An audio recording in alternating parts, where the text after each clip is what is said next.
Assalamualaikum warahmatullahi wabarakatuh. Selamat sore Mas Aji dan dosen dari MNC dari mata kuliah MNC. Kami dari kelompok 2 yang beranggotakan Hanafi, Putri, Reza, dan saya sendiri Zafran akan mempresentasikan tentang Five Porter Forces.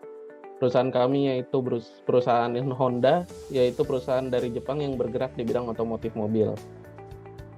Kami melakukan presentasi pada hari ini untuk memenuhi tugas kami dalam mengerjakan ujian akhir semester genap tahun 2022. Honda Prospect Motor adalah perusahaan asal Jepang yang bergerak di bidang otomotif mobil, terutama mobil berpenumpang. Honda merupakan salah satu produk mobil berpenumpang yang paling kuat, peminat, dan penggunanya di Indonesia. Honda memiliki banyak store penjualan dan bengkel yang tersebar di seluruh Indonesia. Alasan kami memilih perusahaan Honda Prospect Motor ini adalah karena menurut kami Honda merupakan perusahaan yang sangat besar dan sangat banyak pengguna produknya, terutama di Indonesia. Kami ingin melihat kembali bagaimana proses ekspansi mereka dan bagaimana mereka bekerja dalam meningkatkan competitiveness mereka. Honda Prospect Motor memiliki beragam jenis produk mobil berpenumpang yang diproduksi di Indonesia seperti Honda Brio, Mobilio, BR-V, HR-V, CR-V, City, Civic, dan Accord. Sebelumnya, motif ekspansi merupakan kerangka yang dikembangkan oleh Dr. John Dunning yang pertama kali dikemukakan pada tahun 1979.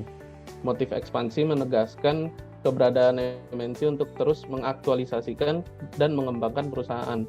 Aktualisasi perusahaan dilakukan untuk memastikan efisiensi bisnis dan perputaran ekonomi sehingga diperoleh margin yang sesuai dengan tujuan perusahaan. Dr. John Dunning menguraikan 4 motif utama untuk ekspansi perusahaan. Yang pertama, market seeker, yaitu menekankan bagaimana MNC berusaha untuk mendapatkan pasar yang semakin besar karena pasar lokal sudah tidak relevan lagi bagi mereka untuk melakukan program ekspor. Relevansi teori ini dengan rantai nilai adalah bahwa hal itu akan sejalan dengan pasar penjualan dan layanan. Yang kedua itu pencari sumber daya. Perusahaan cenderung mencari bahan baku di luar negara tuan rumah mereka karena bahan baku lokal akan cukup untuk mendukung ekspansi mereka. Demikian penjelasan teori ini. Pencari sumber daya juga akan diselaraskan dengan logistik masuk dalam rantai nilai karena peraturannya seputar impor atau merger. Yang ketiga, pencari efisiensi menggarisbawahi bahwa biaya MNC domestik tidak kompetitif, terutama dalam biaya investasi dan tenaga kerja.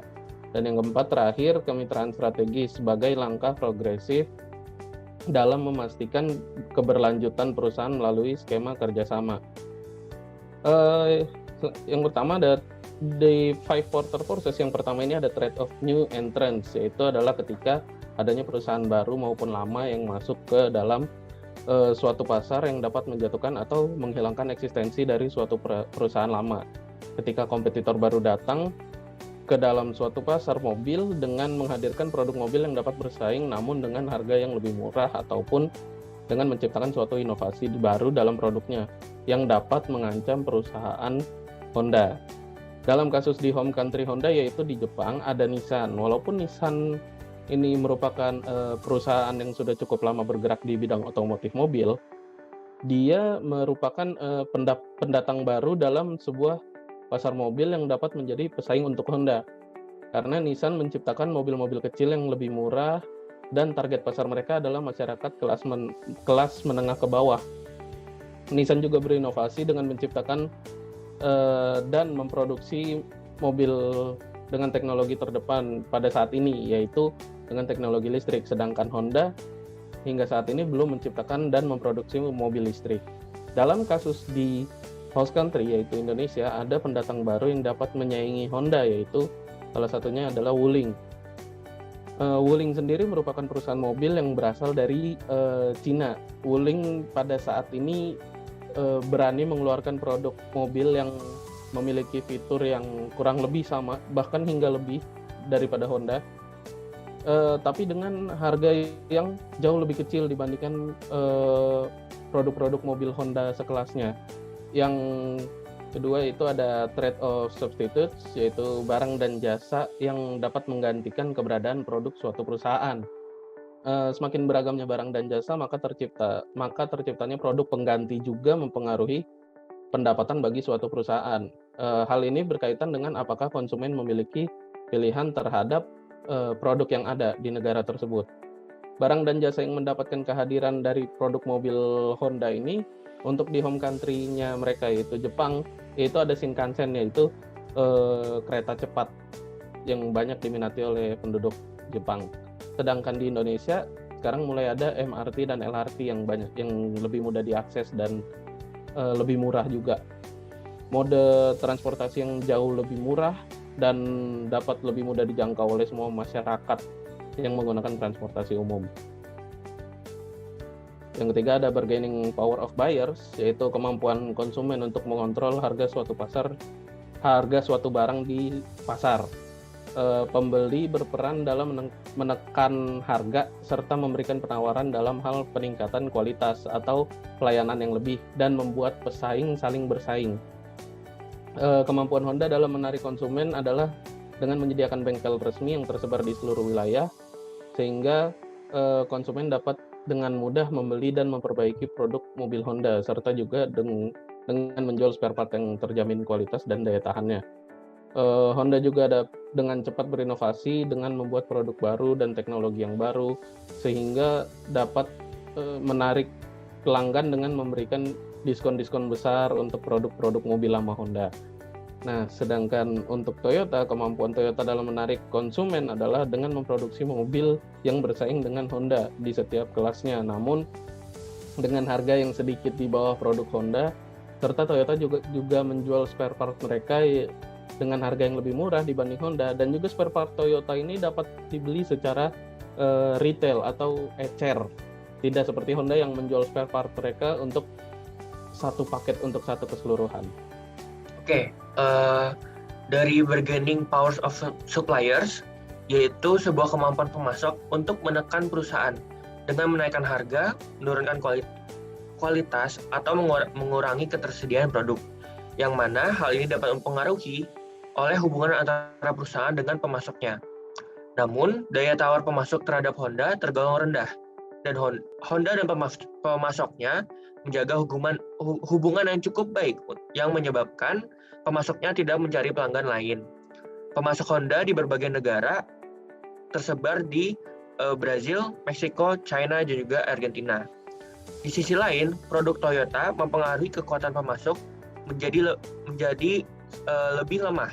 Ini dapat dipertimbangkan dalam poin-poin di bawah ini, yaitu produksi pemasok yang sedang, pasokan keseluruhan yang tinggi, dan juga integrasi pemasok ke depan yang rendah. Oke, ini berikutnya ada rivalry of competitors. Jadi yaitu sebagai pesaing negara asal Honda, Toyota dinilai memiliki kekuatan yang kuat dalam 2 poin dari 5 quarters ini, dari persaingan kompetitif dan juga daya tawar pembeli. Hal ini menyebabkan telah bersaingnya dengan faktor eksternal yang dianggap sebagai kekuatan yang kuat, seperti agresivitas perusahaan yang tinggi, variasi dan diferensiasi perusahaan yang cukup tinggi, jumlah perusahaan yang besar, dan juga kekuatan yang sedang. Meskipun Toyota harus berhadapan dengan sejumlah perusahaan besar daripada perusahaan yang kecil, itu masih dianggap sebagai persaingan terhadap Honda, karena keduanya adalah industri mobil yang cukup besar, terutama di Jepang, yaitu negara aslinya, dan bahkan Honda berada di posisi kelima di peringkat dunia, tepat di belakang Toyota. Kemudian ini akan masuk ke dalam value chain primary Honda. Yang pertama itu Honda ini bagian inbound logistik. Honda ini memiliki jaringan pasokan. Bersama Honda menyediakan proses produksi dengan stabilitas yang lebih besar lagi dibandingkan dengan pesaing-pesaingnya. Oke, kemudian dengan memelihara hubungan yang baik dengan pemasoknya, mereka dapat mengadopsi dengan filosofi manufaktur just in time, atau untuk mengurangi bahan baku guna mengurangi persediaan dalam proses dan biaya penyimpanan. Oke, masuk ke dalam proses operation. Dari Honda Alliance ini, teknik manufaktur ramping Honda menggunakan tingkat otomatisasi yang cukup tinggi, atau metode pembuatan robotik untuk memastikan efisiensi sambil meminimalkan sumber daya yang dibutuhkan untuk produksi. Siklus hidup Honda untuk model-model baru telah berkurang melalui sistem manufaktur fleksibel Jepang. Selain itu, peningkatan yang diikuti oleh sikap kontrol kualitas total Jepang terhadap manufaktur cenderung mengabaikan reputasi Rover sebagai pemain berkualitas. Oke, masuk ke dalam outbound logistik dapat memastikan bahwa pengiriman barang jadi lebih tepat waktu dengan pengiriman dalam batch melalui produk ramping just in time tadi. Nah, ini berguna untuk mengurangi masa tunggu seminimal mungkin dan meningkatkan efisiensi produk itu sendiri. Oke, dalam marketing dan sales, Honda perlu memasarkan produknya berdasarkan kebutuhan dan keinginan pelanggan. Dalam dunia pasar mobil, persaingan yang sangat ketat, Honda dapat mempekerjakan perwakilan penjualan mobil yang sangat berpengalaman untuk menjamin pelanggan yang lebih baik, termasuk rekomendasi kepada pelanggan secara interaktif dan ketersediaan penyesuaiannya. Strategi pemasaran seperti promosi intens, reels, produk baru dengan mengembangkan iklan komersial. Penting juga bahwa situs web Honda menawarkan berbagai informasi dan spesifikasi produk. Oke, dari bagian servis, layanan purna jual sangat tinggi. Dari produk Honda ini, pelanggan bisa mendapatkan mobil mereka yang dapat diservis pada dealer-dealer resmi Honda, serta memperkerjakan teknisi bersertifikat. Mereka juga menyediakan kedai kopi di stasiun layanan untuk pelanggan sambil menunggu mobil mereka diservis. Oke, kemudian masuk ke dalam pesaing Honda yaitu dari Toyota. Pada bagian inbound logistik, Toyota dalam memperoleh bahan bakunya, mereka tidak mengolah sendiri, alias mereka juga menggunakan pihak ketiga. Mereka menyerahkan suku cadang yang lebih kecil, seperti jok kulit, setir, ban ke dalam perusahaan lokal. Toyota menerapkan sistem perkaitan dalam prosesnya, menyebabkan pasokan bahan baku Toyota untuk praktiknya membutuhkan tempat dalam persediaan tempat seperti gudang agar tidak menumpuk terlalu banyak aset. Oke, masuk ke dalam operation, Honda ini mengubah input menjadi bentuk produk akhir. Toyota menggunakan berbagai sistem agar efisiensi dan efektivitas yang disebut TPS atau Toyota Production System yang merupakan aktivitas pada tingkat keseluruhan perusahaan berdasarkan pada kesadaran untuk menghilangkan pemborosan secara menyeluruh, mencari rasionalitas dengan manufaktur dan mengembangkan teknik manufaktur yang lebih baik. Oke, dalam outbound logistik dari perusahaan Honda, output dari proses produksi di pabrik adalah produk yang bahan jadi seperti mobil yang akan langsung dikirim ke dealer Toyota dan seterusnya. Oke, dari marketing and sales, dalam penerapannya perusahaan Toyota atau saluran distribusi produknya menggunakan jaringan distribusi tidak langsung yang menggunakan dealer atau distributor perusahaan Toyota. Oke, masuk ke dalam servis, Toyota ini berhasil mengungguli para pesaingnya dari industri otomotif dalam hal kepuasan konsumen. Hal ini ditunjukkan dari hasil survei yang dilakukan oleh JD Power Asia Pasifik kepada konsumen-konsumen Toyota. Tercatat mencapai posisi teratas dengan 746 poin, disusul oleh Honda, Nissan, dan juga Hyundai. Pengalaman total kepemilikan terbaik selalu diusung oleh Toyota dan juga Honda, mulai dari kantor pusat hingga dealer Toyota di setiap yang tersebar di Indonesia. Konsep mereka adalah pelanggan merupakan nomor satu, sehingga membuat mereka selalu berusaha memenuhi kebutuhan pelanggannya dan terus meningkatkan pelayanan. Oke, masuk ke pesaing Honda yaitu Nissan. Jadi Nissan ini terkait dengan inbound logistik, terkait juga dengan penerimaan, penyimpanan, dan penyebaran input produk, dapat mencakup penanganan material, pergunaan produk fisik, serta arsitektur untuk menerima dan menyimpan informasi pelanggan untuk perusahaan media digital. Nissan saat ini telah mengalihdayakan sebagian besar kegiatan logistik masuknya. Nissan membuat terobosan baru sebagai model global pertama perusahaan yang menampilkan sistem daur ulang loop tertutup untuk suku cadang aluminium. Sistem ini membantu mengurangi emisi CO2 dibandingkan dengan menggunakan suku cadang yang dibuat dengan paduan utama dari bahan mentah. Oke, masuk ke dalam operation, aktivitas yang membantu Nissan mengubah bahan mentah menjadi produk jadi, yaitu berarti mencetak untuk membuat produk, menggunakan data pelanggan untuk menayangkan iklan berdasarkan perilaku penggunaan pada klien. Oke, dalam outbound logistik, Nissan ini melakukan kegiatan untuk mendistribusikan produk jadi ke mitra penyalur dan pembeli akhir. Aktivitas logistik keluar meliputi pemrosesan, pemenuhan pesanan grosir, dan pengecaran, penjadwalan, jaringan distribusi, dan juga pergudangan. Setelah Nissan Motor ini resmi menutup pabriknya di Indonesia, perusahaan Nissan ini hanya akan berkonsentrasi pada pabrik di Thailand sebagai satu-satunya basis produksi di ASEAN. Kebijakan ini dilakukan sebagai salah satu langkah transformasi perusahaan dalam mencapai pertumbuhan keuangan dan profitabilitas yang berkelanjutan di akhir tahun 2023. Oke, dalam marketing and sales, kegiatan-kegiatan ini dilakukan oleh Nissan untuk menciptakan sarana di mana pembeli dapat membeli produknya dari perusahaan langsung. Kegiatan ini meliputi pembelian saluran, periklanan dan promosi, penetapan harga, dan juga manajemen tenaga penjualan, pemasaran, dan lain sebagainya. Oke, bagian akhir yaitu service, kebutuhan Nissan untuk menyediakan layanan purna jual dan pemeliharaan untuk keberhasilan penggunaan produk. Kegiatan layanan Nissan dapat mencakup sebagai berikut: pemeliharaan pasca penjualan, pelatihan, penyelesaian perangkat lunak yang maju dan mundur untuk produk, layanan instalasi, dan juga pasokan suku cadang. Oke, yang terakhir ini ada Wuling. Dari segi inbound logistik, Wuling ini melakukan impor langsung resmi untuk mesin transmisi ke seluruh kendaraan Wuling di Indonesia. Dengan demikian, mereka hanya perlu memasang mesin ke dalam kendaraannya yang sudah diproduksi Wuling, yang memiliki keinginan untuk memproduksi mesin dan transmisi di Indonesia itu sendiri. Namun, kapasitas produk pabrik Wuling Motors di China masih sangat besar. Dengan memaksimalkan kapasitas pabrik di sana, biaya produksi mesin dan transmisi akan jauh lebih murah.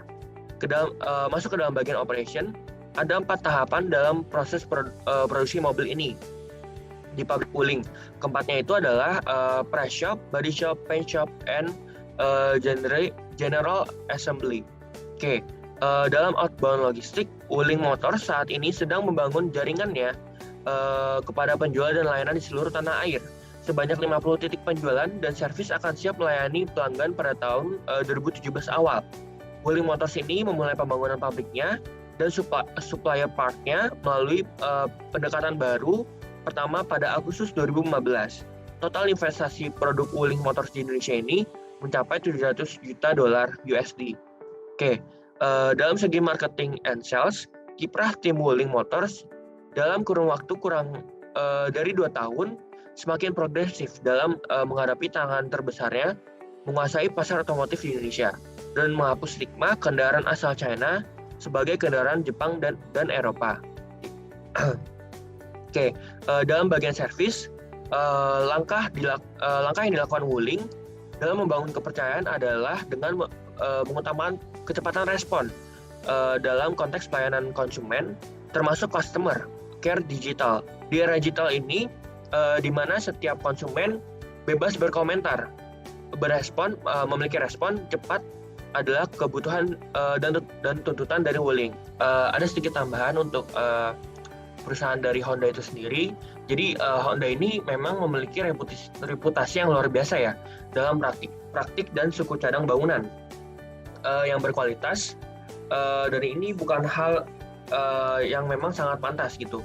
Honda sendiri memiliki konsistensi untuk mendapatkan peringkat yang sangat tinggi dalam hal kualitas oleh Consumer Reports, serta banyak kelompok konsumen independen lainnya. Dengan bukti kualitas ini adalah banyaknya kendaraan tua Honda yang masih berjalan hingga saat ini. Dari efisiensi bahan bakar, Honda ini juga menerima nilai tinggi untuk efisiensi bahan bakar armada secara keseluruhan.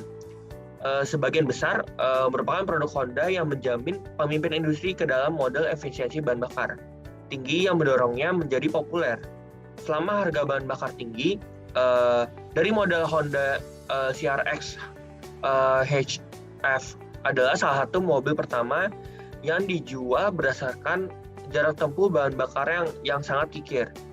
Dan meskipun dirilis pada akhir tahun 80-an, jarak tempuh bahan bakarnya setara dengan banyak mobil hybrid saat ini. Namun, baru-baru saja Honda adalah salah satu perusahaan dengan mobil pertama yang meraih kendaraan hybrid di Honda Odyssey, dan terus memimpin dengan banyak pilihan kendaraan hybrid lainnya. Masuk ke value chain seperti Honda. Infrastruktur perusahaan otomotif, yaitu infrastruktur perusahaan menunjukkan berbagai kegiatan seperti manajemen kualitas, penanganan masalah hukum, akuntansi, pembiayaan, perencanaan, dan manajemen strategis. Dalam hal ini, Honda menyebutnya bahwa biaya overhead untuk memperkuat kompetitif pasar. Infrastruktur Toyota sendiri yaitu berfokus pada memperluas perusahaannya sehingga menjadi bagian terbesar di seluruh dunia.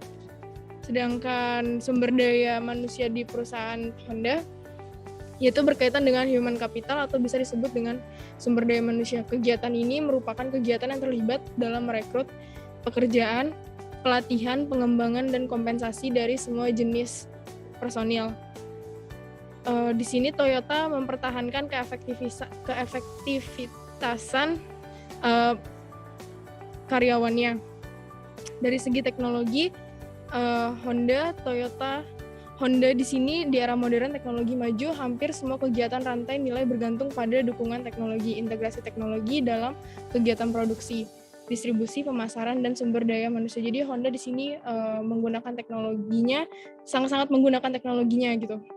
Terus secara finansial, Honda sendiri menggunakan keuangannya untuk untuk pembelian bahan baku perusahaan.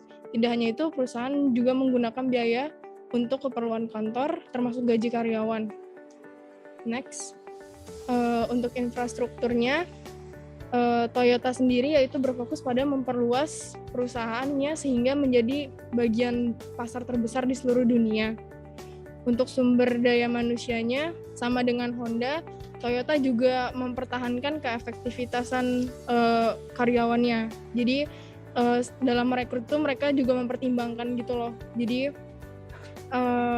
dilihat dari kemampuan si karyawannya. Dalam teknologi, Toyota menjalin kemitraan dengan lembaga seperti MIT dan Stanford untuk inovasi yang lebih cepat. Setiap tahunnya, Toyota berinvestasi dalam jumlah besar dalam R&D untuk inovasi dalam AI dan robotika guna mendukung perusahaannya. Untuk finansialnya sama seperti Honda, Toyota juga menggunakan uang perusahaan untuk bahan baku perusahaan, gaji karyawan, dan keperluan kantor lainnya. Next, untuk Nissan, untuk infrastrukturnya Nissan itu tidak jauh beda dengan Honda, yaitu mempertahankan perusahaan dalam kompetitif pasar. Untuk sumber daya manusianya sama dengan Honda dan Toyota, Nissan juga mempertahankan keefektivitasan atau kemampuan dari si karyawannya dengan melalui perekrutan yang mengikuti kemampuan dari karyawannya. Untuk teknologinya, Nissan sendiri berkembang teknologi telah menjadi sumber keunggulan kompetitif. Pengembangan teknologi Nissan AC dapat mencakup kegiatannya. Jadi sangat-sangat bergantung. Pemilihan teknologi desain fitur, rekayasa proses pengujian lapangan, dan desain komponen. Next, untuk Wuling infrastrukturnya yaitu bertujuan menciptakan produk baru, yaitu mobil listrik. Jadi Wuling itu selalu berinovasi untuk menciptakan produk barunya untuk mempertahankan infrastruktur perusahaannya, untuk memperbaharui infrastruktur perusahaannya. Dalam sumber daya manusianya sama seperti yang Toyota, Honda, Nissan, Wuling juga mempertahankan keefektivitasan karyawannya. Secara teknologi, Wuling sendiri menggunakan Dalam teknologi, Wuling membagi teknologinya menjadi dua, yaitu produksi dan proses. Contohnya perangkat lunak otomatisasi, layanan pelanggan, dan yang didukung teknologi penelitian desain produk dan analitik data. Untuk secara finansial, dalam finansial sama juga Honda, Toyota, Nissan, dan Wuling menggunakan dana keuangannya untuk perusahaan, pembelian bahan baku perusahaan. Tidak hanya itu, perusahaan menggunakan biaya untuk keperluan kantor, termasuk gaji setiap karyawan perusahaan. Oke, baik, selanjutnya kami akan menjelaskan mengenai Diamond Theory. Diamond Theory National Advantage yang dikembangkan oleh Michael Porter menyatakan bahwa karakteristik negara asal perusahaan sangat penting untuk keberhasilannya di pasar dunia karena disajikan dalam bentuk rangka berlian atau diamond. Makanya namanya Diamond Theory ini dikenal sebagai teori berlian. Ini menguraikan variabel yang mengarah pada keberhasilan organisasi global.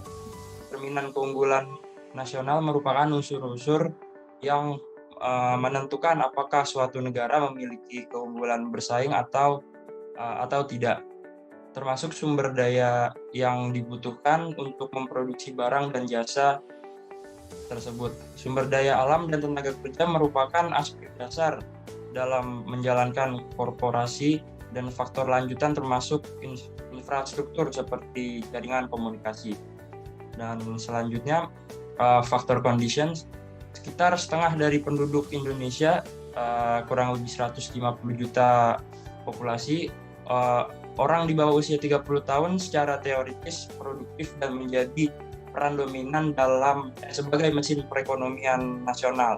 Menurut data, mobilitas sosial dari kelas bawah ke menengah sekitar 27%, sedangkan dari kelas menengah atas sekitar 45%. Individu dari kelas sosial yang lebih tinggi memiliki lebih banyak peluang untuk mobilitas di kota metropolitan Indonesia daripada mereka yang berasal dari kelas sosial rendah. Selanjutnya, next slide mengenai demand condition in Indonesia. Honda saat ini memegang nama di pasar passenger car market Indonesia, di industri otomotif Indonesia. Meningkatnya permintaan multipurpose vehicles atau MPVs dan special utility vehicles SUVs, dan dikeluarkannya low cost green car LCGC. Boleh next slide, thank you. Strategi, struktur, dan persaingan perusahaan. Strategi perusahaan menerapkan proposal kolaborasi pada PT Astra dalam rangka berkolaborasi dengan perusahaan lain. Untuk meningkatkan daya saing mereka, Honda Prospect Motor memberikan layanan yang baik kepada pelanggan dan membuka toko dan bengkel di seluruh Indonesia. Struktur dan rivalitasnya, Honda memproduksi mobil penumpang yang cukup kompetitif di Indonesia yang mempengaruhi kondisi pasar dan strategi perusahaan untuk bersaing, seperti multi-purpose vehicle, MPV, dan special utility vehicle atau SUV, dan low-cost green car atau LCGC. Kemudahan pelayanan dan perizinan, yaitu terdapat di pasal 21. Pemerintah memberikan kemudahan pelayanan dan atau perizinan investasi perusahaan untuk memperoleh hak atas tanah, fasilitas pelayanan keimigrasian, dan fasilitas perizinan impor. Penggunaan lahan pasal 22, sektor usaha modal asing pasal 12, jangka waktu penanaman modal asing, hak pengalihan dan repatriasi pasal 8, tunjangan pajak dan biaya lainnya di pasal 18. Kerjasama modal asing dan modal negara. Industri terkait pendukung mencari sumber daya manusia yang kompeten untuk bekerja di perusahaan Honda Prospect Motor. Perusahaan mitra di riset seperti supplier spare part, CV, argo mesin. Next. Oke, di sini ada bisnis model Honda, yaitu dari value delivery. Di sini terdapat customer relation, ada customer segments, dan channels. Di customer relation ini terdapat dealer bengkel Honda, situs web, komunitas Honda. Di segmen pelanggan ini ada pelanggan mobil, keluarga kelompok, atau yang berpenghasilan menengah pekerja. Untuk channels-nya ada di situs web resmi Honda Dealer. Oke, lanjut. Ada di value proposition. Value proposition itu ada profit sama people dan planetnya. Dimana di profitnya itu kaitannya dengan hubungan pemasok, aset tak berwujud, merek dagang, dan hak paten. Aset berwujudnya tuh berpendapat di sekitar 113 triliun dolar. Sedangkan untuk people-nya di sini aman dan lingkungan produk yang ramah, mendidik orang tentang cara mengemudi yang lebih efisien untuk bahan bakar yang aman, kampanye berkendara yang aman. Untuk planetnya ada produk yang aman dan ramah lingkungan, berkontribusi dalam kegiatan penghijauan. Next ada value creation, yaitu di value creation juga ada key stakeholders, key activities, dan key research dan capabilities. Di key stakeholders-nya itu ada pemangku kepentingan, itu ada internal direksi, ada eksekutif, dan ada karyawan. Di eksternalnya itu ada pelanggan, pemasok lokal, pemerintahan, dan masyarakat sekitar. Sedangkan di key activities-nya itu ada pemasaran dan penjualan, pelayanan pelanggan, perbaikan, dan branding. Dan di key research dan capabilities-nya itu ada pengakuan merek, para karyawan, pemasok, dan tim manajemennya. Terakhir, value capture. Di value capture itu ada structure biaya dan ada aliran pendapatan. Di mana di structure biaya itu ada gaji, manufaktur, dan distribusi pemasaran, manajemen, dan administrasi pembayaran pemasok. Sedangkan di aliran pendapatan terdapat penjualan produk, pengenal, dan penjualan merek di seluruh dunia termasuk pasar AS. Ya, untuk analisis dari presentasi kami ini, di perusahaan otomotif saat ini persaingan antara perusahaan sejenis telah meningkat. Dalam hal ini Honda dan Toyota sebagai dua perusahaan besar mobil dengan home country Jepang dan harus bersaing dengan trade of new and brands seperti Nissan di home country-nya Jepang dan Wuling di Indonesia di host country.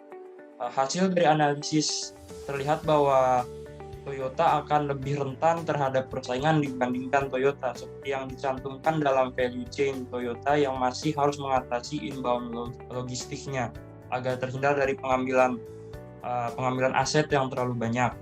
Meski Honda dan Toyota sama-sama memastikan durasi distribusi kepada pelanggannya dalam outbound logistik mereka, dan dalam struktur perusahaan, Honda terlihat memperkuat posisi kompetitif pasar dengan mengoptimalkan value chain secara keseluruhan.